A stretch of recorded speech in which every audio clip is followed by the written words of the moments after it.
मालवण येथे राजकोट येथे छत्रपती शिवाजी महाराज यांचा पुतळा बसवण्यात आला होता। हो पुतळा गेल्या 2 दिवसापूर्वी कोसळला होता।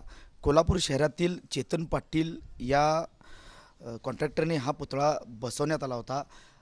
त्यांच्याकडे चाबुत्र्याचं काम दिलं होतं, पण चाबुत्र्याचं काम निकृष्ट दर्जाचं असल्यामुळं हा छत्रपती शिवाजी महाराजांचा पुतळा कोसळला असा आरोप जे मूर्तिकार तयार करून होते फाटक आणि चेतन पाटील यांच्यावर मालवण पोलीस स्टेशनमध्ये सध्या गुन्हा दाखल झाला आहे। गुन्हा दाखल झाल्यापासून हे दोघेही फरार आहेत। आता आपण चेतन पाटील यांच्या घराजवळ आलो आहोत। घराला कुलूप लावण्यात आलेला आहे, त्यामुळे घरापाशी कोण नाहीत, पण मालवण पोलीस गेल्या 2 दिवसापासून कोल्हापूर तळ टोकून आहेत।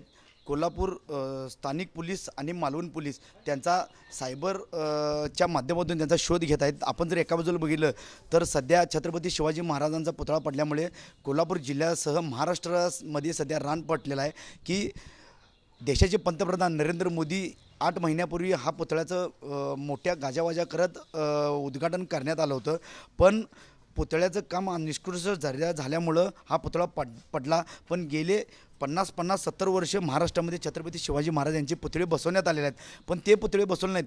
पण अत्याधुनिक पद्धतीने हे पुतळं बसवण्यात आला होता, पण हा पुतळा पडला कसा काय हा सवाल सध्या शिवप्रेमीतून बोललं जात आहे। काल मालवणमध्ये सुद्धा मोठ्या प्रमाणात ठाकरे गट आणि राणे गटामध्ये याच पुतळा पडल्यावरून मोठा राडा झाला होता। त्याचे पडसाद सध्या राज्यभर उमटवलेले आहेत। त्यामुळं मालवण पोलीस आणि कोल्हापूर पोलीस सध्या चेतन पाटीलचा शोध घेत आहेत। आपण घरासमोर जर बघितलं तर घरामध्ये कोणी नाही आहे, त्यामुळं सध्या पोलीस चेतन पाटीलला शोध आहे। कॅमेरामॅन सुनील काटकरसह मी साईनाथ जाधव, TV9 मराठी, कोल्हापूर।